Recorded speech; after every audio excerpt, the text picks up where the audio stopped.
Alors, nous allons commencer une formation sur le logiciel Sphinx Déclic. Donc ici, on est sur la version 5.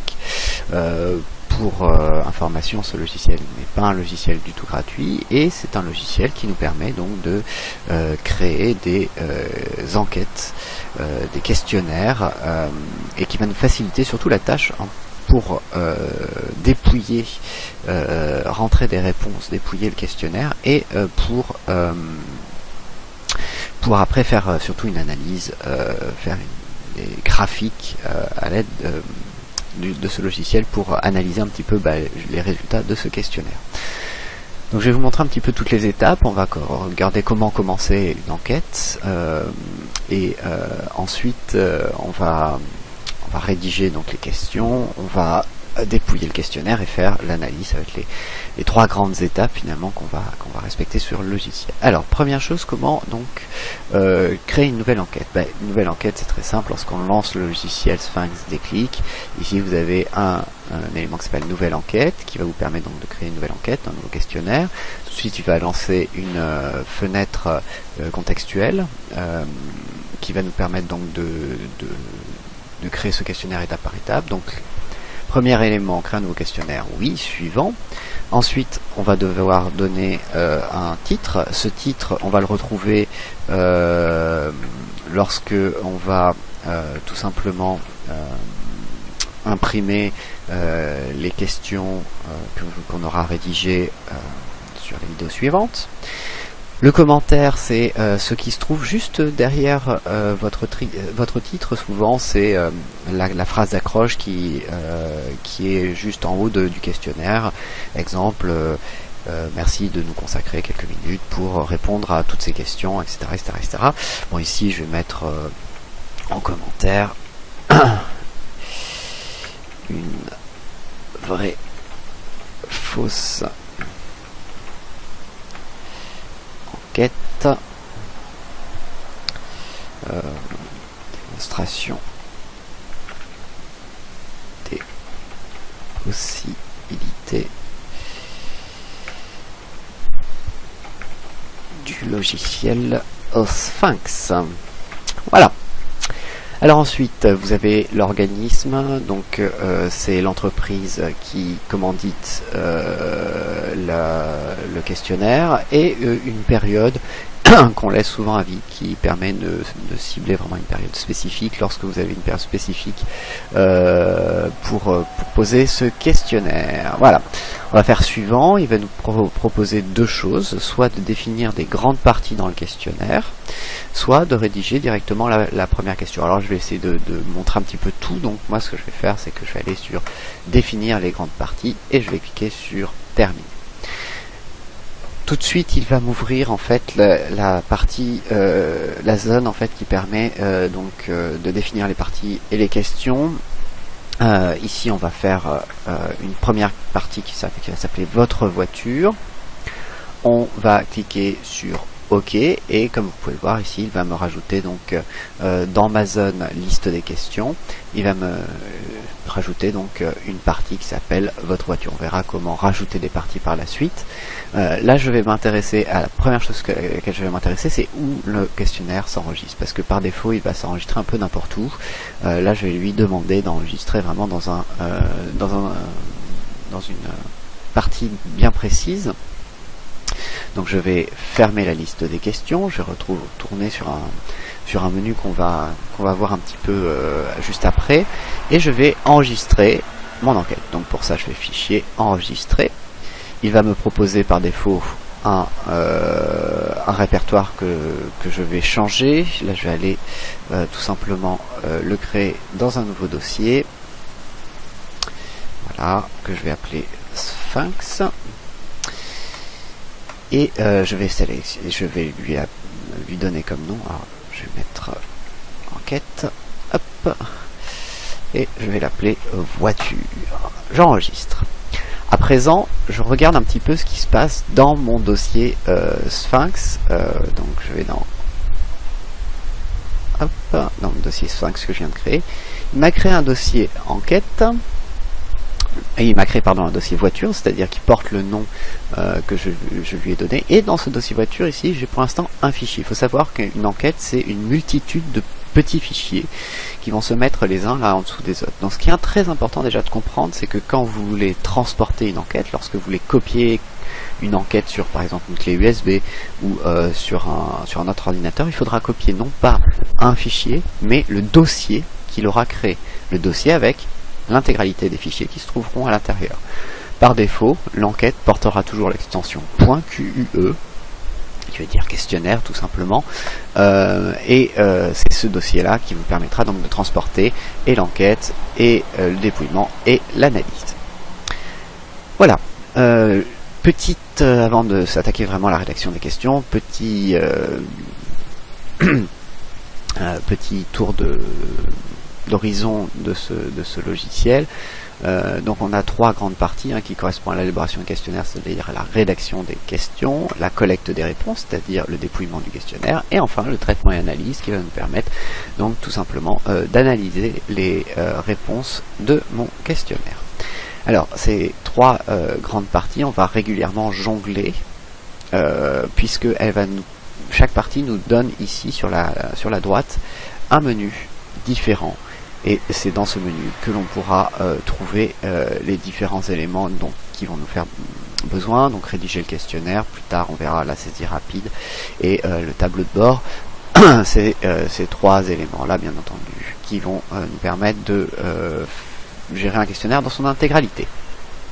Voilà, je vous propose dans la vidéo suivante de passer tout de suite à la rédaction des questions et donc justement les différentes possibilités qu'offre Sphinx à ce niveau-là.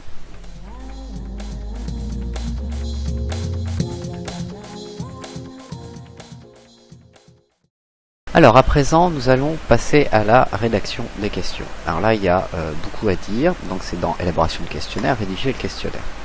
Donc on a vu tout à l'heure que déjà ces questions peuvent être rangées en différentes parties.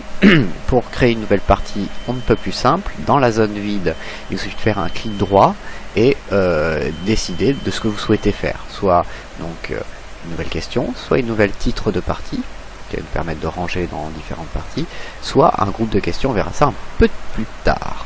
Alors on va commencer par, tout simplement, je vais commencer par vous expliquer un petit peu comment on rédige une nouvelle question. Donc ça ouvre toujours cette fenêtre-là, qui est composée toujours de quatre éléments extrêmement importants, le libellé, la variable, le type et la modalité. Alors le libellé, c'est la question telle que vous allez la poser. Exemple, avez-vous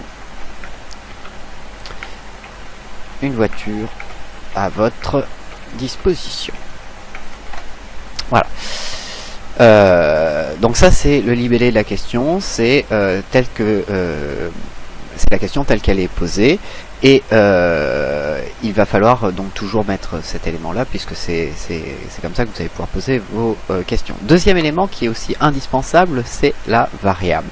La variable en fait va permettre tout simplement de donner un nom à la question et de pouvoir après faire appel à cette question là pour des propriétés spécifiques mais à travers une variable. C'est notamment, il faut le penser comme ça, la variable c'est un peu le nom que vous allez donner à votre analyse. L'analyse, elle va pas s'appeler avez-vous une voiture à votre disposition, le tableau, l'analyse graphique des réponses, mais plutôt, par exemple, est-ce que on pourrait mettre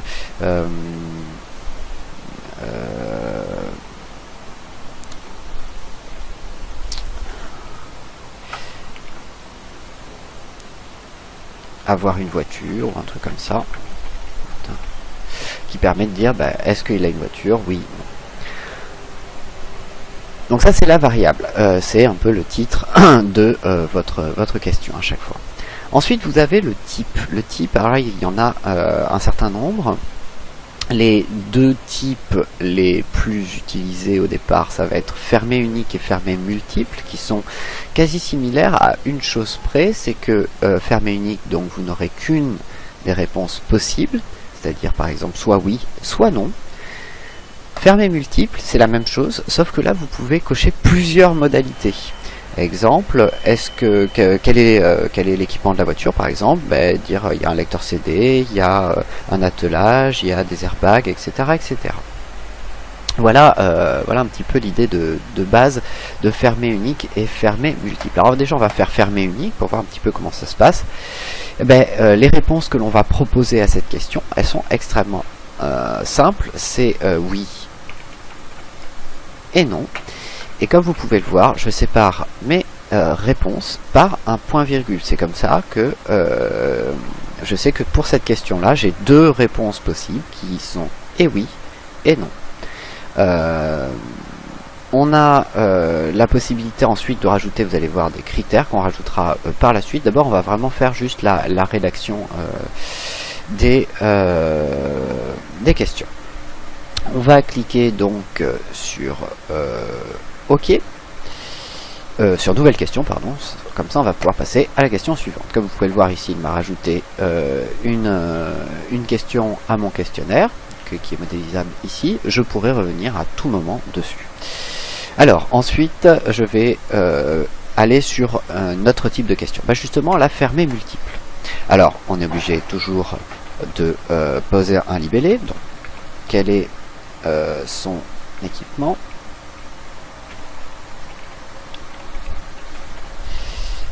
Tac. Voilà. Donc là, on va l'appeler tout simplement équipement. La voiture. Donc on va sélectionner cette fois le fermer multiple qui offre la possibilité de créer un questionnaire avec plusieurs réponses possibles. Alors on va mettre par exemple des gens talus comme réponse possible, un lecteur CD,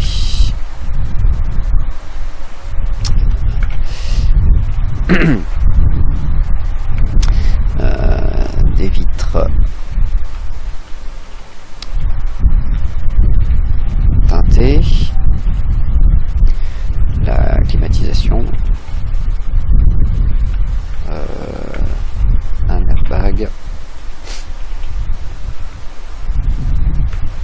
un attelage,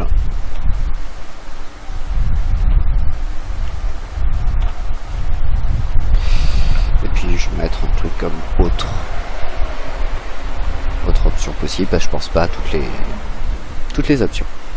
Alors, ici, je vais indiquer par réponse possible le nombre de réponses qui sont possibles pour cette question. Ici, j'ai grosso modo 1, 2, 3, 4, 5, 6. J'ai 7 réponses, 7 modalités, donc 7 réponses possibles que je peux laisser à mon client. Je vais lui dire que au niveau des réponses possibles, il y a la possibilité de cocher 7 réponses. J'aurais pu limiter le nombre de réponses, bien entendu. Par défaut, c'était 2, c'est-à-dire qu'il ne pouvait cocher que 2 réponses possibles.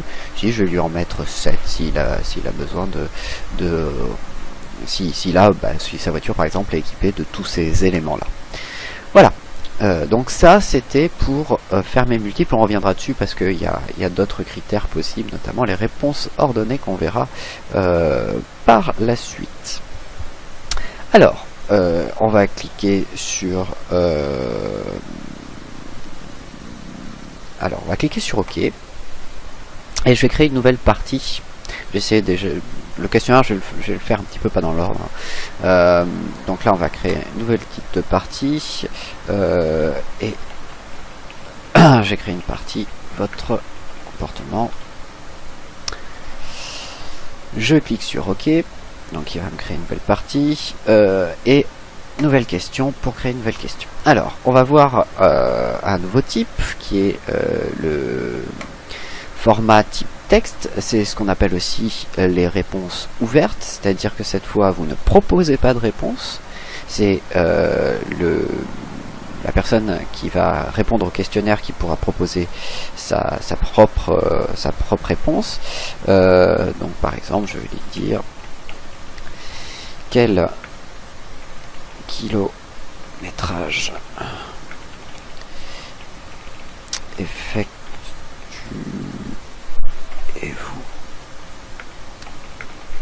par mois?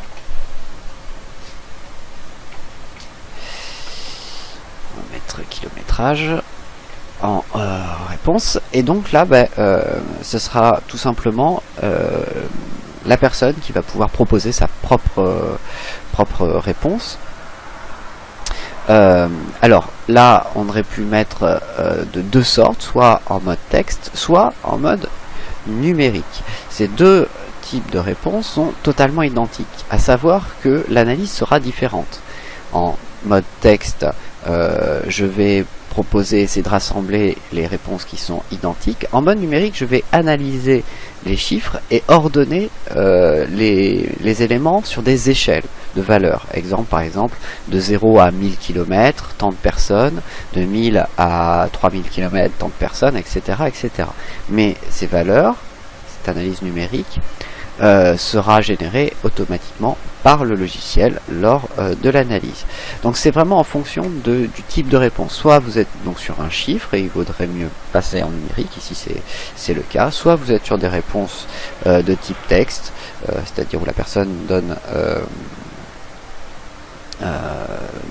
sa propre réponse finalement aux éléments. On reviendra sur ce type texte plus tard, sur notamment si autre précisé qu'on n'a pas encore vu, qui permettrait de vraiment utiliser. Alors on va faire une question type avec un type texte. Là, vu qu'on est sur une échelle, sur du kilométrage, on va plutôt être en type numérique. Donc je vais cliquer sur OK, on va créer un nouveau titre de partie, vos attentes par exemple, OK. On va créer donc une nouvelle question, je vais vous montrer le type donc texte, avec le type de question qu'on peut trouver. Par exemple, décrivez la voiture idéale selon vos désirs. Voilà, donc là on va l'appeler voiture idéale. Donc comme vous pouvez le voir, il n'y a pas de modalité obligatoirement vu qu'on est sur une question ouverte. Donc voilà pour le type numérique et le type texte qui permettent de laisser donc une question ouverte à la personne qui va répondre à ce questionnaire. Ensuite, nous avons, on va créer une nouveau type de question. Donc pour ça, je vais créer une nouvelle partie, une partie qui est importante. C'est satisfaction. Alors, nouvelle question.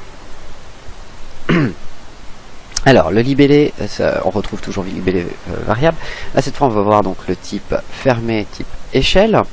Quelle est la différence entre un type échelle et fermé unique et fermé multiple? En fait, il n'y a pas vraiment beaucoup de différence, sauf qu'il va nous proposer des échelles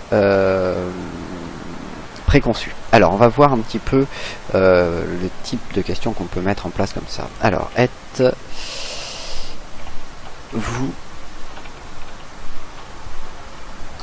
satisfait de la performance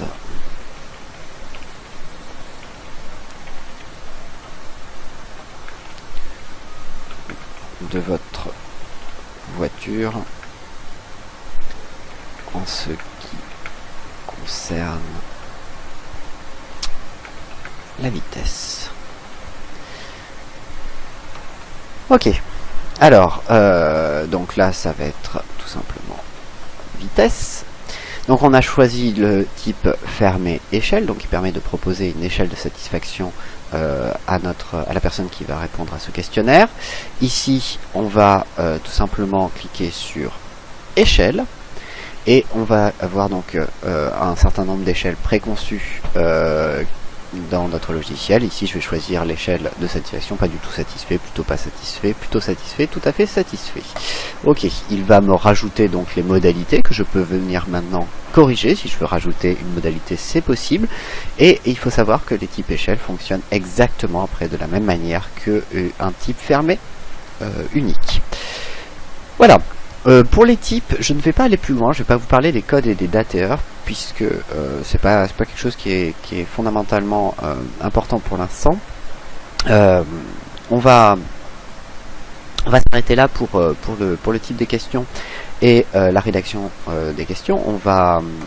Je vais m'attarder maintenant sur tout ce qui est interaction entre les questions. C'est-à-dire, par exemple, si vous avez répondu à cette question, oui, alors allez directement à cette question-là, etc. etc. C'est ce genre d'interaction-là qui sont extrêmement intéressantes à mettre en place. Juste un petit élément qu'on n'a pas vu, il y a la possibilité après de pouvoir en fait tout simplement reordonner tous les éléments et les questions et les parties. Donc pour ça vous avez un petit carré ici qui vous permet donc de tout simplement cliquer et glisser pour amener votre question, par exemple pour ordonner vos questions ou pour ordonner vos réponses. Alors par exemple, si je souhaite déplacer ma partie, là il suffit de cliquer sur le nom de la partie, il va me demander est-ce que vous voulez déplacer la partie? Oui, ça permet de déplacer donc mes différentes parties comme ceci. Et à l'intérieur d'une partie, je peux déplacer bien entendu mes questions. Voilà, donc ça c'est un petit peu pour la rédaction simple des premières réponses. Voilà grosso modo un petit peu le tour d'horizon de la rédaction des questions sous Sphinx. Nous allons voir donc les interactions entre les questions sur la vidéo suivante.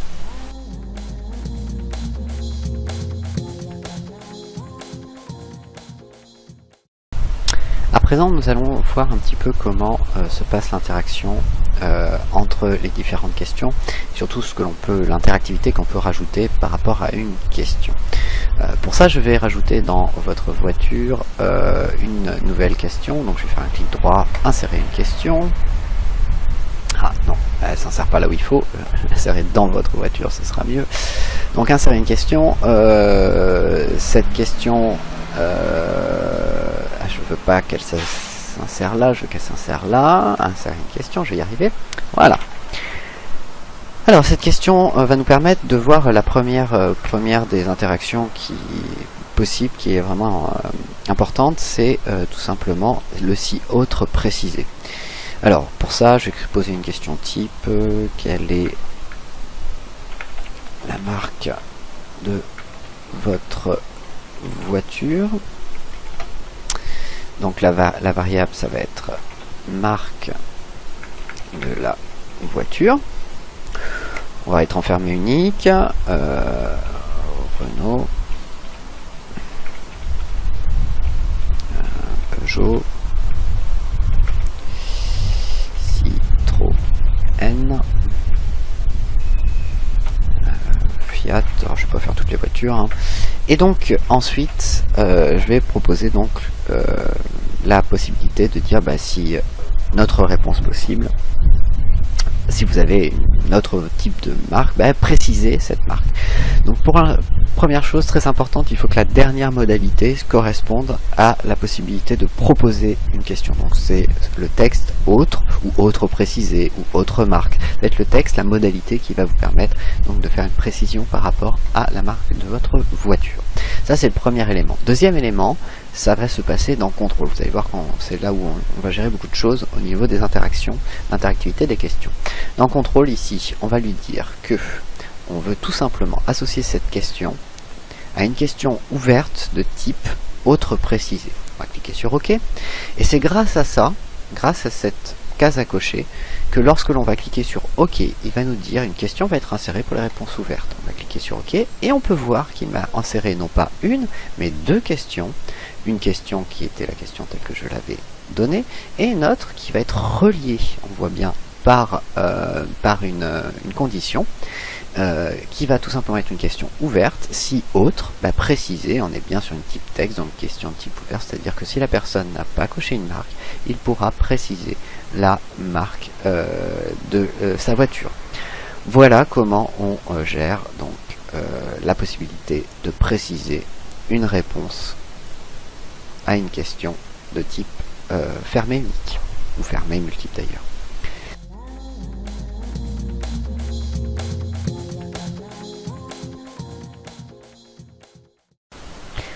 À présent, nous allons voir comment se passent les conditions. Alors les conditions, on va les faire en 2 étapes. Première étape, on va voir comment poser une question si une autre question a été posée au préalable avec une réponse spécifique.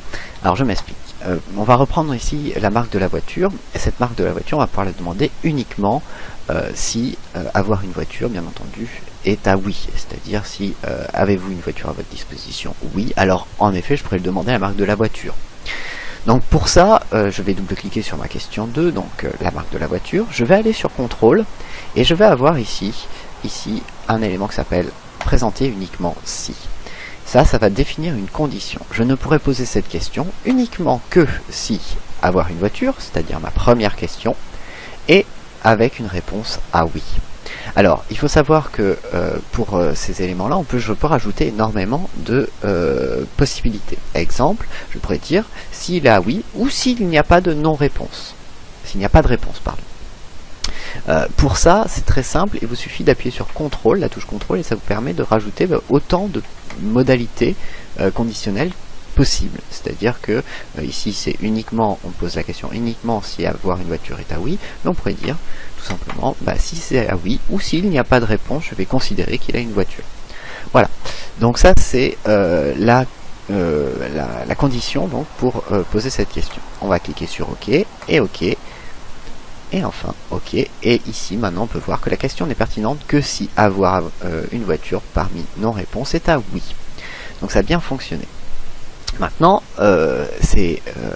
cette fonctionnalité-là est très pratique dans des cas où ça concerne une ou deux questions. Néanmoins, ça l'est beaucoup moins lorsque on est comme ça sur un flot de questions. Avoir une voiture va bien entendu influer sur énormément de questions. Elle pourrait même avoir une voiture, non, je quitte le questionnaire n'est pas posé à la personne. Donc ici, je vais vous montrer un petit peu comment justement définir comme ça pour un lot de questions, comment on fait ce qu'on appelle une redirection dans les questions. On va pour ça créer une nouvelle partie qui va être tout simplement une partie sur l'identité. On va créer une nouvelle question dans cet élément-là. Je vais poser la question type, donc quel est votre sexe, donc homme, femme, donc fermé bien entendu unique. Je vais cliquer sur OK, donc j'ai maintenant ma question sur qui concerne sans aucun problème avoir une voiture, c'est-à-dire si la personne n'a pas de voiture, on peut lui demander très bien quel est son de quel sexe il est, il n'y a pas de souci.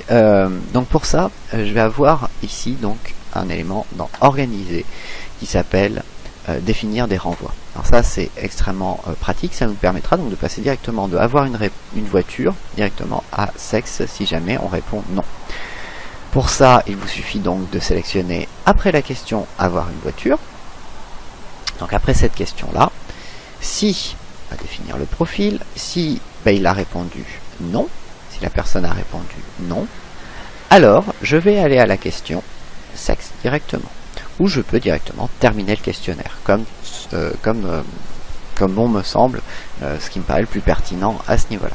Je clique sur fermer, et on peut voir ici qu'il m'a rajouté donc une nouvelle condition, c'est aller à la question 8 sexe, si avoir une voiture est à non. Voilà, donc ça c'est comme ça qu'on va gérer grosso modo un petit peu l'ordre de notre questionnaire et comment les éléments vont se renvoyer les uns aux autres.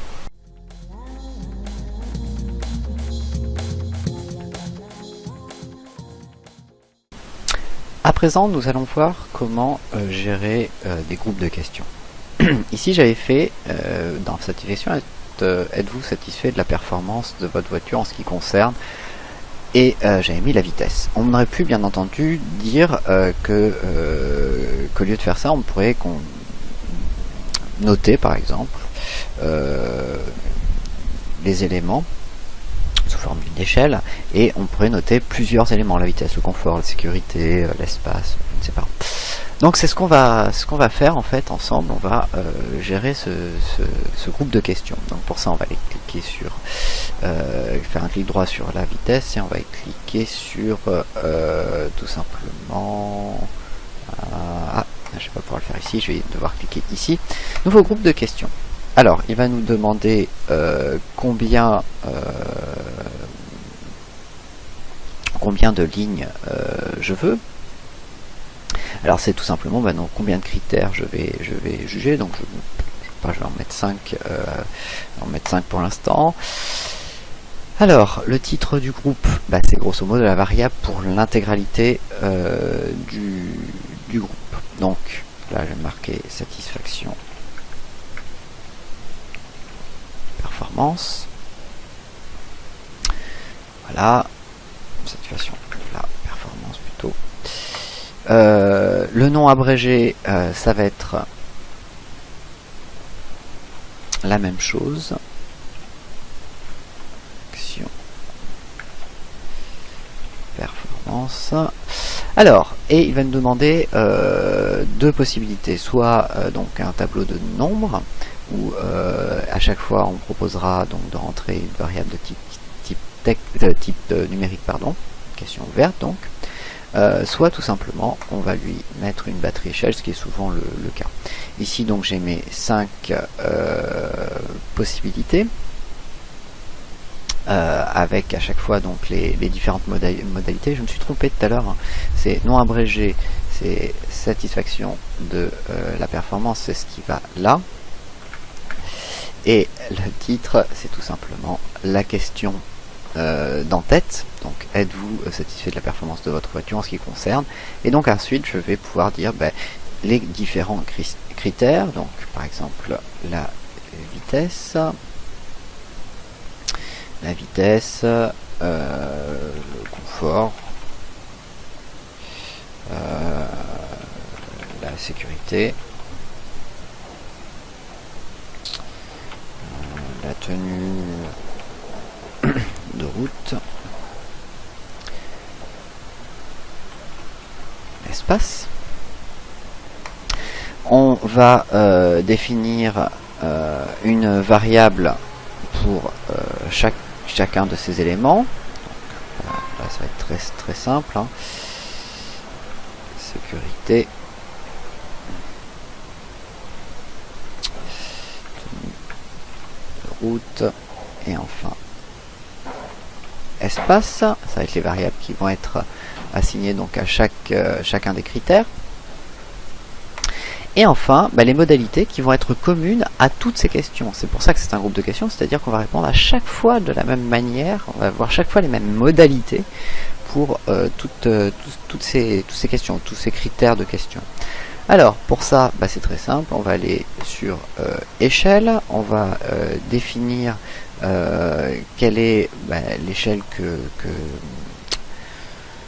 l'on va mettre. Donc par exemple pas du tout satisfait, plutôt pas satisfait, tout à fait satisfait. On aurait pu très bien mettre aussi une échelle numérique pour dire noter de 1 à 10 ces critères. Là on va être plutôt sur une échelle de satisfaction comme ceci. Et on va cliquer sur OK. Comme vous pouvez le voir ici, il va m'avoir créé donc un groupe de questions qui sont reliées entre elles, vous voyez, par un élément comme ça en bleu. On va déplacer ce groupe de questions dans votre satisfaction. Pour ça, j'ai sélectionné de la question vitesse espace. Pour faire ça, je clique une première fois sur je clique sur la première question, j'appuie sur Shift de mon clavier, puis je clique sur espace, je peux relâcher Shift, et donc ensuite j'ai déplacé à l'aide, comme la première fois, à l'aide ici de mon élément qui se trouve là pour remonter dans le groupe de satisfaction. Je peux supprimer maintenant la vitesse de départ, cette question qui ne sert plus à rien. Je vais cliquer sur tout simplement clic droit sur la question, supprimer ou contrôle plus la touche supr de mon clavier. Donc voilà comment on gère sur Sphinx un groupe de questions.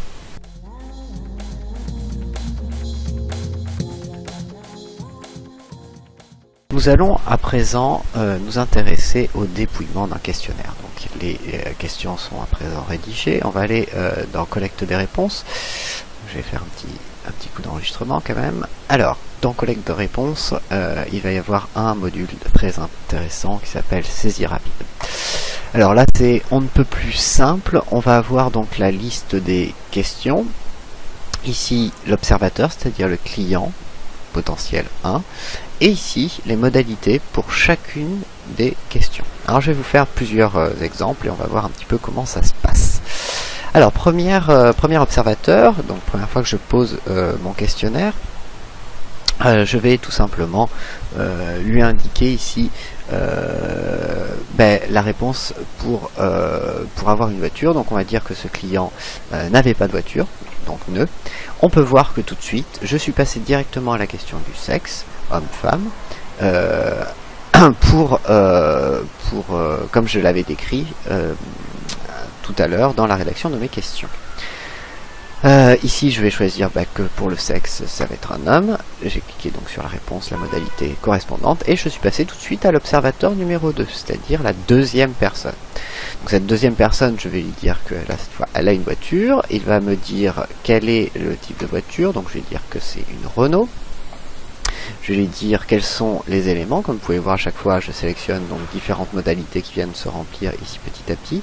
Une fois que ma question, que j'ai rempli tous les critères, toutes les réponses pour la question, je passe à la question suivante. Vitesse, je ne suis pas du tout satisfait. Le confort, plutôt satisfait. Tout à fait satisfait en sécurité, plutôt satisfait en tenue de route. L'espace, plutôt pas satisfait. Le kilométrage, je vais mettre 1235. La voiture idéale, je vais laisser vide. Et enfin, le sexe, je vais mettre que c'est un homme. On pourrait, tout ça peut se gérer totalement au clavier. Alors je vais vous indiquer les touches sur lesquelles j'appuie. Donc avoir une voiture, je vais dire oui, réponse 1. Donc j'appuie sur la touche 1 de mon clavier numérique. Il va me passer tout de suite à la question 2, comme vous pouvez le voir. Marque de la voiture, je vais lui dire par exemple que c'est autre. Il va me demander quelle est la marque. Je vais taper donc Toyota. À savoir que si vous voulez préciser plusieurs réponses, plusieurs modalités dans autre précisé, dans les questions de type texte ouverte, il faut séparer exactement toutes les réponses par des points-virgules. Deuxième point important, si jamais une autre personne sera sur Toyota, il faudra exactement que je rentre cette modalité de la même manière, c'est-à-dire avec un T majuscule et écrit avec la même orthographe bien entendu. Donc là je vais vous faire un exemple, j'ai une Toyota et une Mercedes par exemple, voilà, et donc il va rentrer deux modalités dans Hot supplémentaires, et je vais appuyer sur la touche Entrée pour valider. Équipement, je vais dire qu'il y a jante à vue, airbag et attelage, et je vais appuyer sur Entrée pour valider parce que je ne veux pas plus de réponses. La vitesse, donc plutôt pas satisfait 2, plutôt satisfait 3, tout à fait satisfait 4, plutôt pas satisfait 1, espace plutôt pas satisfait. On voit à chaque fois que je mets une réponse et qu'il n'y a qu'une réponse possible, il me passe directement à la réponse suivante. Je vais lui indiquer le nombre de kilomètres, la voiture idéale, je sais pas, on va dire qu'elle sera une voiture qui peut voler. J'appuie sur Entrée et le sexe, dire que c'est une femme, etc., etc. Comme vous pouvez le voir ici, donc à chaque fois que j'ai rentré un nouveau questionnaire, j'ai pris un nouvel observateur. Si jamais je veux revenir un petit peu sur le tableau de toutes mes réponses, ici j'ai un bouton qui s'appelle tableur. Ce tableur me permet de revenir, vous voyez, tous les observateurs que j'ai rentrés, les réponses qu'ils ont données. L'avantage, c'est que je vais pouvoir à ce niveau-là rajouter, si besoin, une réponse à mon questionnaire. Par exemple, si je veux rajouter Toyota, je peux sans aucun problème. Je peux rajouter des équipements si je le souhaite. Alors, il ne faut pas que je mette la même chose, bien entendu. Voilà, sinon il ne va pas aimer. Je peux revenir sur une des réponses et la modifier. Quand j'ai terminé, il me suffit de cliquer sur la petite porte de sortie, de me demander d'enregistrer la modification. Je lui dis oui, et c'est comme ceci donc que je vais pouvoir dépouiller l'intégralité de mon questionnaire. C'est vraiment on ne peut plus simple. Si je souhaite revenir donc sur mon tableur, je l'ai ici dans collecte des réponses tableur, je peux revenir sur mon tableur. Si je souhaite rajouter des observateurs, il me suffit de revenir sur saisie rapide, je reprendrai directement au dernier observateur.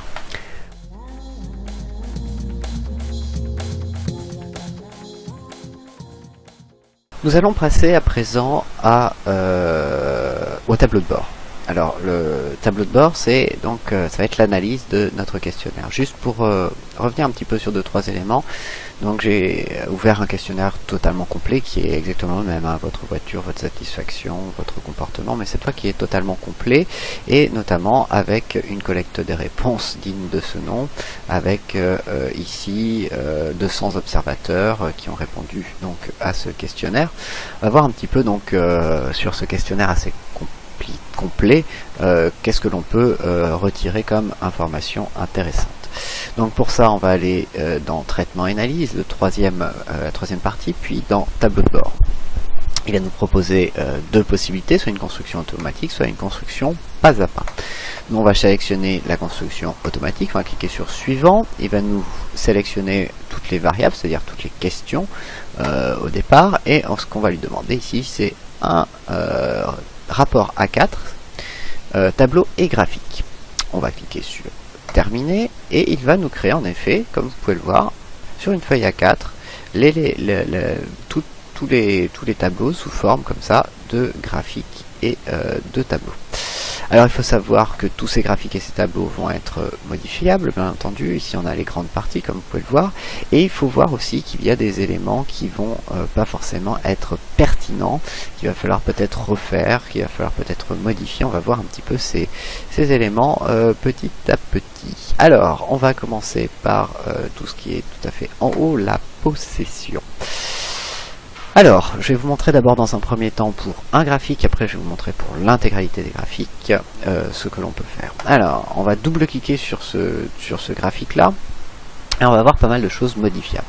Premier onglet ici, contenu, on a déjà le titre de la question. Le titre de la question, c'est ce qui est en haut. Si je décoche, on peut voir que le titre disparaît. Donc ici on va le cocher quand même, on va décocher variable, je n'ai pas spécialement envie de voir apparaître le nom de la variable, mais je vais plutôt mettre le libellé. Qu'est-ce que ça va faire? Ça va tout simplement me rajouter en haut de mon tableau le libellé de la question et non sa variable comme ici par exemple. Deuxième chose que je vais faire, ça va se trouver en effet dans l'onglet graphique, le troisième onglet. Je vais pouvoir choisir ici le type de graphique. Est-ce que je souhaite représenter ça sous forme de barre, comme c'est à présent, ou si je préfère, je peux représenter sous forme de secteur. Grosso modo, après, c'est les deux grands types que l'on utilise, barre et secteur, pour la représentation graphique de ce type de question. Une fois que j'ai fait ça, il me suffit tout simplement d'aller paramétrer les aspects de couleur, parce que par défaut c'est assez simple, assez sobre, c'est une couleur et en 3D. Donc moi ce que j'aime bien utiliser comme critère, c'est le dégradé de couleur, en choisissant une couleur qui soit en rapport avec mon entreprise. Imaginons que je travaille pour l'entreprise Renault, on va être plutôt dans les jaunes orangés comme ceci. Et ensuite, ici, je vais mettre plutôt 2D puisque je suis pas très fan de ces représentations graphiques en 3D. Quand je clique sur OK, comme vous pouvez le voir, il m'a construit bien un graphique de type secteur, camembert, pour certains préférer ce nom-là, avec donc mon tableau de données, le nombre de personnes qui ont répondu oui, le nombre de personnes qui ont répondu non, et ensuite ici le pourcentage. Alors, ensuite, on va avoir la possibilité de faire cette action, là, ces actions qu'on vient de faire, qui sont les plus régulières, hein, le contenu et le graphique, pour l'intégralité de nos graphiques. Alors, ça va pas forcément fonctionner pour l'intégralité de nos graphiques, mais on va quand même le faire. On va double-cliquer sur un des graphiques, puis on va aller sur, tout à fait en bas, sur appliquer ici à tous. On va sélectionner donc nos contenus et on va décocher, on va cocher libellé, on va décocher variable. On va cliquer sur OK. Comme vous pouvez le voir maintenant, pour quasi l'intégralité de mes questions, j'ai la question et non plus la variable. Deuxième chose, on va redouble-cliquer sur à qui appartient-elle. On va aller dans graphique. On va refaire la même. On va cliquer sur appliquer à tous. On va sélectionner un graphique de type, par exemple, barre. On va sélectionner couleur en dégradé. Le type de couleur est 2D. On va cliquer sur OK. Et comme vous pouvez le voir ici, il va me mettre en place pour l'intégralité ou la quasi-intégralité de mon questionnaire les graphiques sur cette méthode-là. Alors pourquoi quasi l'intégralité? Tout simplement parce qu'il y a des questions auxquelles on ne peut pas mettre les mêmes critères. Exemple, parfois ici, il me dit que le graphique n'est pas pertinent que pour les questions fermées multiples. Ce qui n'est pas toujours forcément vrai. On peut forcer, en double-cliquant sur la question, on peut forcer tout simplement à indiquer que l'on veut un graphique de type barre de dégradé de couleur, ce qui va forcer la création de mon graphique pour cet objet-là. Néanmoins, comme vous pouvez le voir, il ne mettra pas en place le dégradé de couleur comme sur mes autres questions. Ça, on le retrouve aussi dans le cadre de groupe, comme ceci. Voilà. Donc ça c'est pour les éléments les plus courants, les plus communs que l'on peut faire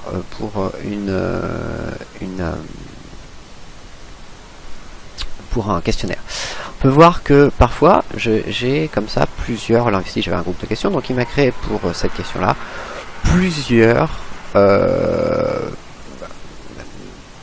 plusieurs graphiques dans un même tableau. C'est ce qu'on appelle les groupes, tout simplement. On a la possibilité plus ou moins de revenir dessus, pareil, avec ces éléments-là, qui me permettra de remodifier un petit peu le type de graphique pour l'adapter exactement comme ici au même visuel. Donc ça on peut revenir notamment dessus sans aucun problème, il n'y a pas de souci. Quand on utilise ce type de graphique, on a quand même la possibilité de revenir ensuite, le type de groupe, pardon, on a quand même la possibilité de revenir dessus. Par contre, pour le contenu, on aura obligatoirement un nom de groupe et pas autre chose que l'on peut bien entendu à tout moment modifier. Voilà donc pour les éléments.